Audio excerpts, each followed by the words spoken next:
प्रिय विद्यार्थीगण, आज कक्षा 10वीं के विज्ञान विषय से अम्ल, क्षारक एवं लवण का दूसरा भाग का अध्ययन हम लोग करेंगे। इसके पहले एक वीडियो आप देख चुके होंगे। पहला पॉइंट है इसमें अम्ल एवं क्षारक की परस्पर अभिक्रिया। अम्ल एवं क्षारक की परस्पर अभिक्रिया, इसका मतलब अम्ल और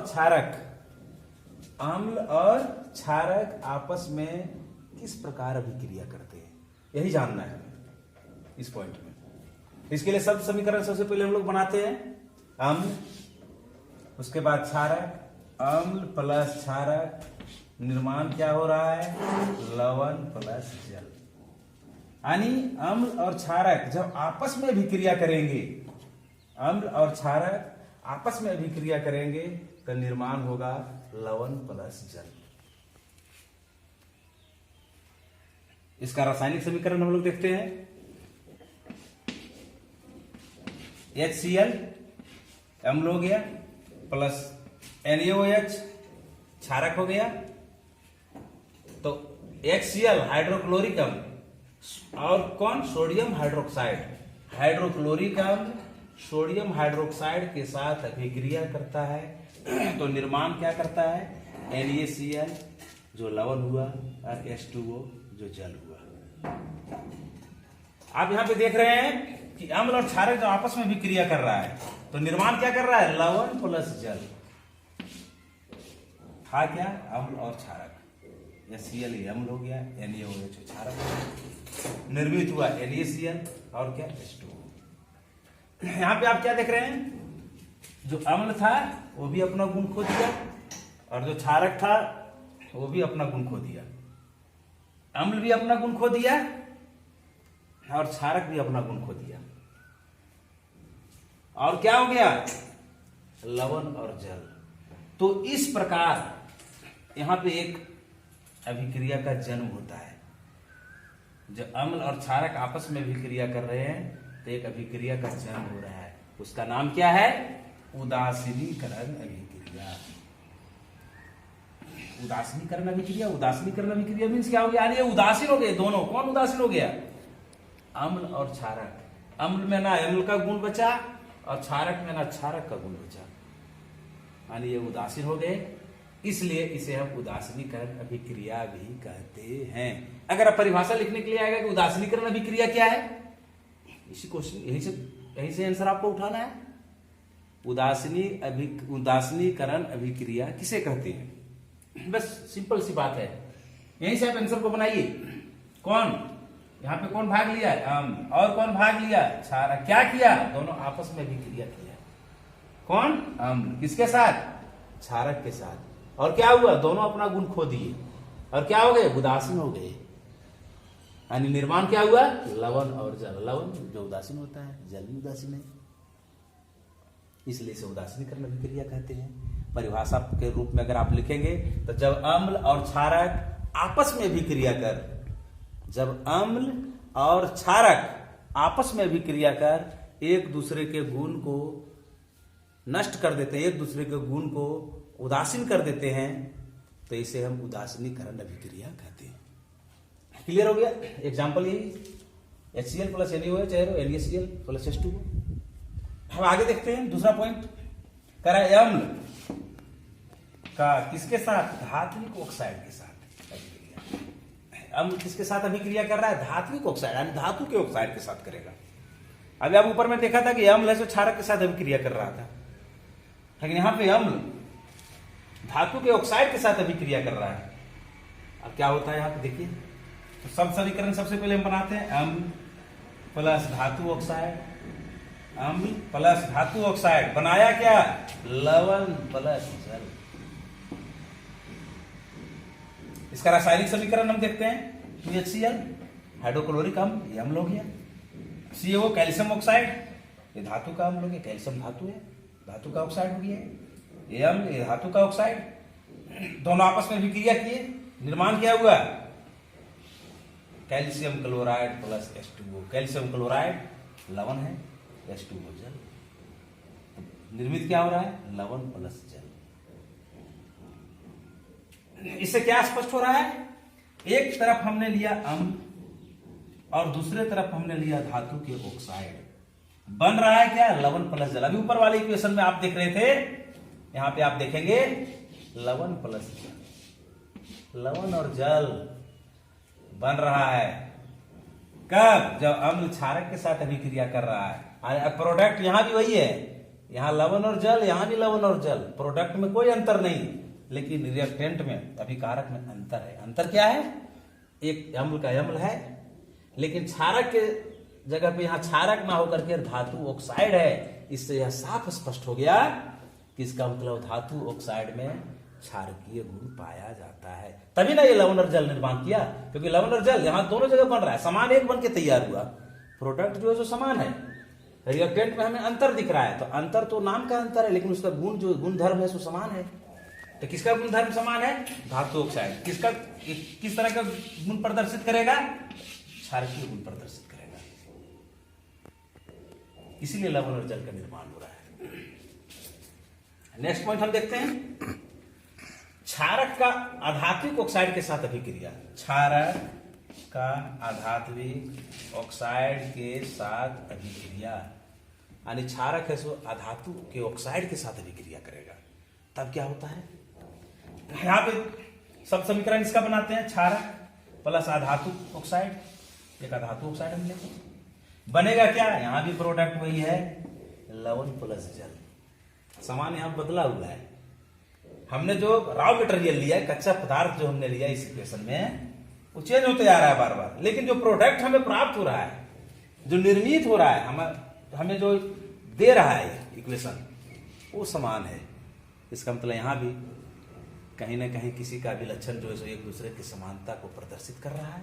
तो क्या प्रदर्शित कर रहा है? यहाँ पे क्षारक आ गया, तो यहाँ पे क्या था? फर्स्ट इक्वेशन अम्ल प्लस क्षारक, बन क्या रहा था? लवण प्लस जल। अब यहाँ पे आ गया क्षारक, यानी अम्ल यहाँ नहीं है, इसका मतलब अम्ल की जगह पे आधातु का ऑक्साइड, यानी आधातु के ऑक्साइड में कौन सा गुण पाया जाएगा? अम्लीय गुण पाया जाएगा। तभी न लवण और जल का निर्माण हो रहा है, नहीं तो लवण और जल का निर्माण नहीं होता। प्रोडक्ट समान है तो रॉ मटेरियल भी कहीं ना कहीं उसके अंदर उसके अभिलक्षण में समानता पाएगा, समानता मिलेगा, और यही समानता है। तो हम यहां पे देख रहे हैं, हमारे पास यहां पे 2-3 चीज यहां पे छन करके आया। पहला क्या आया? उदासीनीकरण अभिक्रिया। जब अम्ल और क्षारक अभिक्रिया के तो उदासीनीकरण अभिक्रिया आप कहेंगे उसको। दूसरा उदासीनीकरण अभिक्रिया हम इसे भी कर सकते हैं, कोई डाउट नहीं है, क्योंकि यहाँ पे उदासीन हो रहा है। लेकिन प्राय उदासीनीकरण अभिक्रिया में हम सीधा अम्ल और क्षारक का उदाहरण हम देते हैं, अम्ल और क्षारक के साथ सीधा अभिक्रिया का उदाहरण हम देते हैं, वो ज्यादा समझने में हमें आसान है, ज्यादा सटीक है। तो ये स्पष्ट हो गया यहाँ पे कि जो धात्विक ऑक्साइड आया, जो धातु के जो ऑक्साइड आया उसमें क्षारीय गुण, और अधातु के जो ऑक्साइड आया उसमें अम्लीय गुण, ये 2 चीज छान करके आया। हाँ, तो अब आगे देखेंगे हम लोग। अब आगे क्या है हमारे पास? अम्ल। हमने देखा अभी अम्ल क्षारक के साथ किस प्रकार से अभिक्रिया कर रहा था, फिर धातु ऑक्साइड के साथ हमने देखा, फिर अधातु ऑक्साइड के साथ हमने देखा। तो इस तरह से अब यहाँ पे हम एक करके इसका विशेष गुणधर्म क्या है वो अम्ल। तो अम्ल क्या है? कह रहा है जल में H+ आयन उत्पन्न करता है। अगर कोई अम्ल है, अगर एसिड है, तो उसका जलीय विलयन निश्चित रूप से उसका जलीय विलयन H+ आयन उत्पन्न करेगा। अगर H+ आयन उत्पन्न नहीं करता है तो उसके अंदर इसका मतलब अम्लीय अभिलक्षण नहीं है। एक क्वेश्चन और यहां पे ध्यान में रखेंगे आप। क्वेश्चन ये पूछता है कभी कभी कि अम्ल अपना अम्लीय अभिलक्षण कब प्रदर्शित करता है, तो सीधा सा यही से आंसर आपको बनाना है। कोई भी अम्ल अपना अम्लीय अभिलक्षण जलीय विलयन में प्रदर्शित करता है, यानी जब तक उसका H+ आयन उत्पन्न नहीं होगा, जब तक H+ आयन की उत्पत्ति नहीं होगी, जब तक H+ आयन प्रभावित नहीं होगा, अपने प्रभाव में नहीं आएगा, तब तक हम उसके अम्लीय अभिलक्षण को नहीं समझ सकते हैं, नहीं देख सकते हैं, नहीं हमें प्रतीत हो सकता है। इसलिए कोई अम्ल जब H प्लस आयन उत्पन्न करेगा तभी वो अपना अम्लीय अभिलक्षण को प्रदर्शित करेगा। दूसरा क्षारक, क्षारक में क्या है, तो इसका जल में OH आयन उत्पन्न करता है, इसका जलीय विलयन, इसका जलीय विलयन क्षारक का, इसका भी जलीय विलयन, ये क्या प्रदर्शित करेगा, OH minus ion, OH minus ion प्रदर्शित करेगा। तभी हम समझेंगे कि ये इसके अंदर क्षारक का गुण है, इसके अंदर क्षार।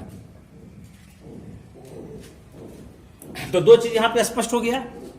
हम अम्ल और क्षारक की पहचान हम कैसे करेंगे जलीय विलयन में, तो अम्ल की पहचान हम करेंगे H प्लस आयन की उत्पत्ति हो रही है कि नहीं, और क्षारक की पहचान करेंगे OH माइनस आयन की उत्पत्ति हो रही है कि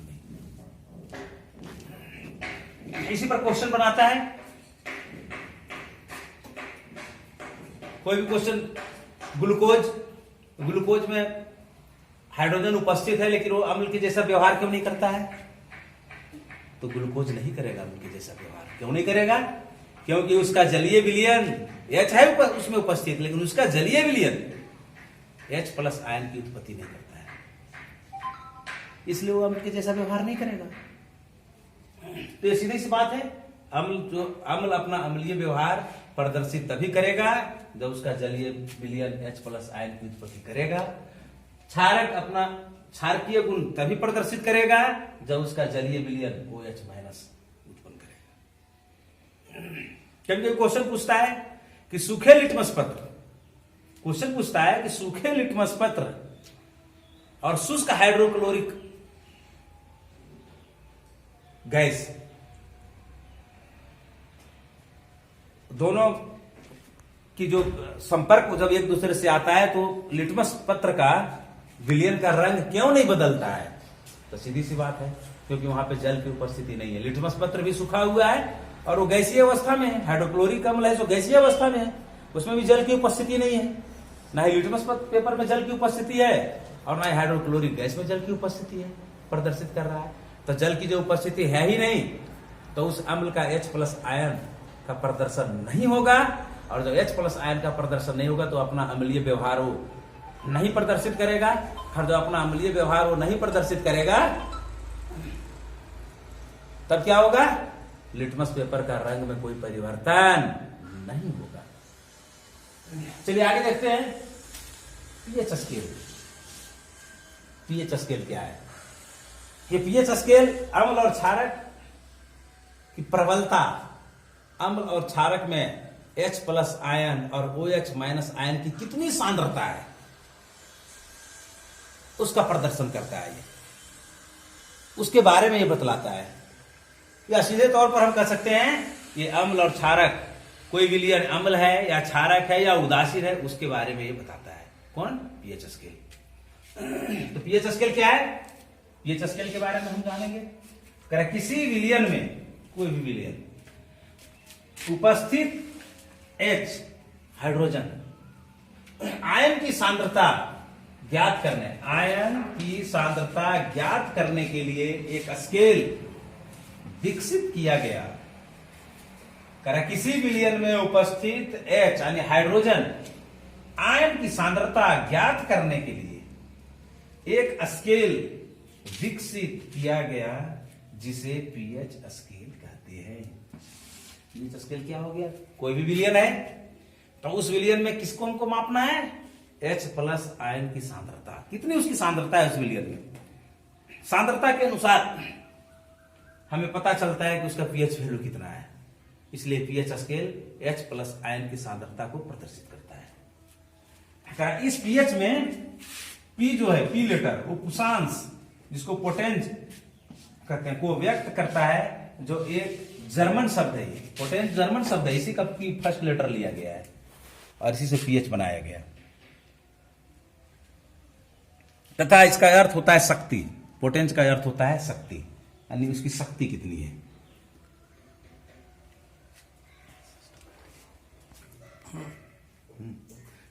चलिए हम लोग पीएच स्केल के बारे में समझ चुके हैं। तो पीएच स्केल के बाद उसका पीएच पत्र जो होता है, पीएच पेपर जिसको हम लोग बोलते हैं, उसका किस प्रकार से संरचना होता है उसके बारे में हम देखेंगे। और कलरफुल होता है, यहाँ तो कलरफुल हम आपको नहीं बता पा रहे हैं, लेकिन इसका वैल्यू आप देख लीजिए। तो इस तरह से ये पेपर होता है जिसमें 0 से लेकर के 14 तक मार्क्स किए हुए रहते हैं, 0 से लेकर के 14 तक, 0 से लेकर के 14। इसका मिडिल पॉइंट आया 7। अब इसमें 3 भाग है।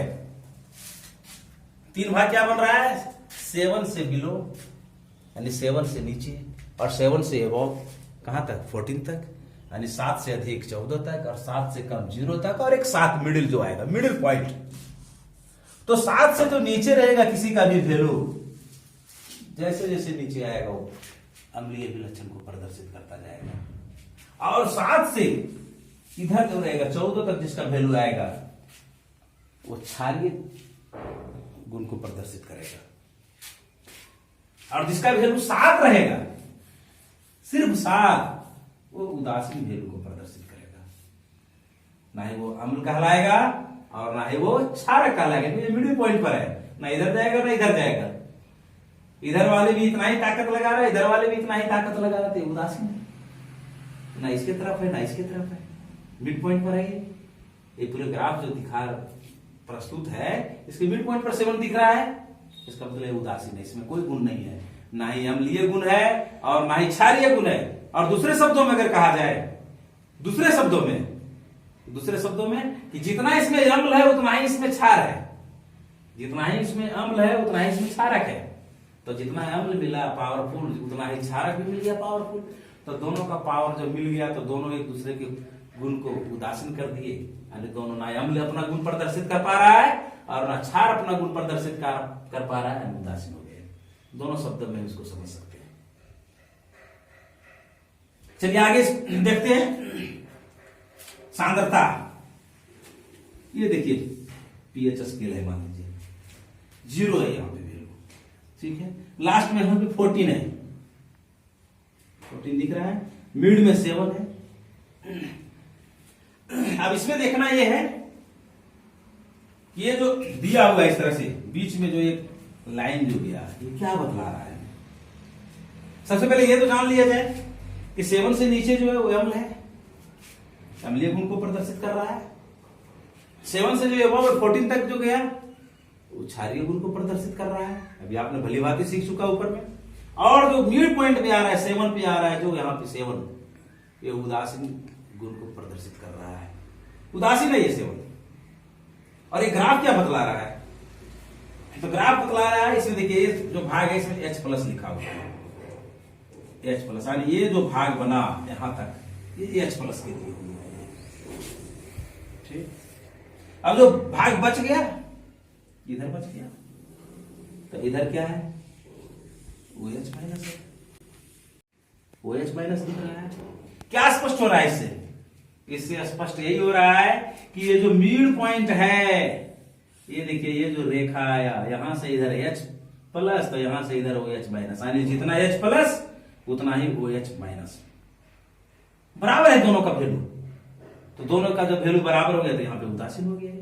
किसी की सांद्रता अधिक प्रदर्शित नहीं हो रही है यहाँ पे, इस पॉइंट पर विलियन, इस पॉइंट पर जो विलियन आएगा उसमें किसी की भी सांद्रता उस विलियन में ना H+ की सांद्रता और ना ही OH- की सांद्रता अधिक प्रदर्शित हो रही है। जिसकी सांद्रता अधिक प्रदर्शित होती उसका गुण, उसका विलक्षण जो प्रदर्शित होता, तो ना ही H+ की सांद्रता यहाँ पे अधिक प्रदर्शित हो रही है, ना OH- की सांद्रता अधिक प्रदर्शित हो रही है, तो दोनों उदासीन हो गए। लेकिन अब इधर से जब हम पीछे हटते हैं तो इधर स्पष्ट हो रहा है कि जैसे जैसे हम नीचे की ओर आते हैं, इस कॉर्नर पर जैसे जैसे आते हैं, वैसे वैसे ये भाग है सो चौड़ा होता गया है और ये भाग सिकुड़ता गया। इससे क्या स्पष्ट हो रहा है? इससे स्पष्ट हो रहा है कि 7 से जैसे जैसे हम दूर जाते हैं 0 तक, H+ बढ़ेगा, बढ़ रहा है, देख भी रहे हैं, बढ़ रहा है H+। या फिर दूसरे शब्दों में जैसे जैसे इधर आएंगे तो OH- ऐसे घटेगा, इसकी सांद्रता ऐसे कम होगी। तो जिसकी सांद्रता अधिक होगी वही अपना अभिलक्षण को प्रदर्शित करेगा। यहाँ पे H+ आयन की सांद्रता अधिक है, तो 7 से नीचे 0 तक भाग में H+ आयन की सांद्रता अधिक है, तो अम्लीय गुण को प्रदर्शित करेगा, अम्लीय अभिलक्षण को प्रदर्शित करेगा। इधर देखा जाए 7 से इधर, अब जैसे देखिए ये भाग सिकुड़ता चला गया और कॉर्नर में जाते जाते एकदम बिल्कुल समाप्त हो गया, और ये भाग है सब फैलता चला गया। तो जो सिकुड़ता चला गया वो H प्लस का है, और जो फैलता गया वो H माइनस का है। यानी इसका मतलब क्या हुआ, 7 से जैसे जैसे हम 14 की ओर जाएंगे, 7 से बढ़ते बढ़ते जैसे जैसे हम 14 की ओर जाएंगे, 14 की तरफ जाएंगे, H प्लस आयन की सांद्रता है सो घटती चली जाएगी, और OH माइनस आयन की सांद्रता है सो बढ़ती चली जाएगी। तो यहां पे क्या रिजल्ट निकल रहा है, जो घट रही है उसका अभिलक्षण प्रदर्शित नहीं होगा। किसका नहीं अभिलक्षण प्रदर्शित होगा, तो H प्लस का। बढ़ रहा है कौन, OH माइनस, तो किसका अभिलक्षण प्रदर्शित होगा, क्षारक का। अब यहां पे एक क्वेश्चन बनाता है कि क्या अम्ल में भी OH माइनस आयन उपस्थित है। देखिए ग्राफ क्या बता रहा है, यहां से इधर तो अम्ल हो गया लेकिन OH माइनस नहीं है, तब क्या है, इसकी सांद्रता बहुत कम है, जिसके कारण ये अपना अभिलक्षण को प्रदर्शित नहीं कर पाता है। ये अपना अभिलक्षण को प्रदर्शित नहीं कर पाता, जिसकी सांद्रता अधिक है उसका अभिलक्षण प्रदर्शित होगा। स्पष्ट हो रहा है। आप एक छोटा सा एक एग्जांपल, हम घरेलू एग्जांपल हम लोग लेते हैं। सब्जी हम लोगों के घर में सब्जी बनाई जाती है। सब्जी में देखिए नमक डाला जाता है, विभिन्न प्रकार के मसाले डाले जाते हैं, हल्दी डाला जाता है, काली मिर्च डाला जाता है, लाल मिर्च डाला जाता है, और सभी जितने भी पदार्थ सब्जी में डाले जाते हैं सब अपना अपना गुण को प्रदर्शित करते हैं। नमक अगर कम है तो आपको खाने से पता चल जाएगा कि नमक कम है या नमक अधिक है। मिर्च अगर अधिक दी गई है तो वो भी पता चल जाएगा, हल्दी अगर अधिक दी गई तो वो भी पता चल जाएगा। और आपको क्या स्पष्ट होगा वहां पे, स्पष्ट यही होगा कि जिसकी सांद्रता ज्यादा अधिक है सब्जी में, वो है आपको पहले टेस्ट में पता चल जाएगा। नमक अगर ज्यादा है तुरंत आपको समझ में आ जाएगा नमक इसमें सब्जी में ज्यादा होगी। इसका मतलब क्या हुआ, नमक की जितनी सांद्रता होनी चाहिए था उससे अधिक बढ़ गया उसमें, क्योंकि तुरंत वो आपको प्रदर्शित हो गया, वो अपना अभिलक्षण को दिखला दिया सबसे आगे बढ़ करके। ठीक उसी प्रकार से यहां भी हम लोग समझेंगे, जिसकी सांद्रता अधिक है वो अपना अभिलक्षण को प्रदर्शित करेगा, जिसकी सांद्रता कम है वो गौण हो जाएगा। तो यहाँ 7 से नीचे आएंगे तो OH माइनस गौण हो जाएगा, प्रदर्शित क्या होगा, H प्लस। और H प्लस किसको बताएगा, किसकी उपस्थिति को, अम्ल की उपस्थिति को बताएगा। जैसे हम 7 से आगे बढ़ेंगे तब क्या होगा, यहाँ OH माइनस की सांद्रता अधिक हो जाएगी, गौण कौन हो जाएगा, H प्लस आयन गौण हो जाएगा। तो किसका अभिलक्षण प्रदर्शित होगा, क्षारक की अभिलक्षण प्रदर्शित होगा। तो अब यहाँ पे एक और क्वेश्चन बनता है कि जैसे जैसे हम 7 से नीचे 0 की ओर आते हैं, जैसे जैसे 7 से पीछे 0 की ओर आएंगे वैसे वैसे अम्लीय अभिलक्षण बढ़ेगा, और जैसे जैसे 7 से आगे बढ़ेंगे 14 की ओर, 7 से 14 की ओर आएंगे वैसे वैसे क्षारीय अभिलक्षण बढ़ेगा। क्षारीय OH माइनस सांद्रता अधिक होगी तो क्षारीय अभिलक्षण बढ़ेगा। ये स्पष्ट हो रहा है। अब आपके पास सवाल अगर आ जाए कि मान के चलिए 2 अम्ल हैं और एक अम्ल का पीएच वैल्यू 5 है, 5 7 से एक अम्ल का 5, और एक अम्ल है जिसका पीएच वैल्यू 2 है, तो आपसे सवाल किया जाएगा कि ज्यादा प्रबल अम्ल कौन है, तो जिसका पीएच वैल्यू 2 होगा, क्योंकि वो इधर 0 के नजदीक है। जो 7 के नजदीक है उसका कम होगा, जो 0 के नजदीक है उसका ज्यादा होगा, क्योंकि आप देख रहे हैं इधर बढ़ रहा है। उसी प्रकार से इधर भी क्वेश्चन बनाता है, कभी कभी जीके में भी क्वेश्चन ही पूछता है। एक क्षारक है जिसका पीएच वैल्यू 9 है और एक क्षारक है जिसका पीएच वैल्यू 12 है, तो किसके अंदर कौन ज्यादा प्रबल क्षार है, तो प्रबल क्षारक है 12 वाला, क्योंकि वो 14 के समीप है, 7 से ज्यादा दूर है। जो 7 से नजदीक था उसका क्षारीय अभिलक्षण जो है उसकी अपेक्षा कम है, दुर्बल है। तो इस प्रकार से हम दुर्बल अम्ल और प्रबल अम्ल के बारे में हम जानेंगे, और दुर्बल क्षारक और प्रबल क्षारक के बारे में भी हम समझेंगे। आज का क्लास मैं यहीं पे समाप्त करता हूं। धन्यवाद विद्यार्थियों। आगे के क्लास फिर आप नेक्स्ट वीडियो में देखेंगे।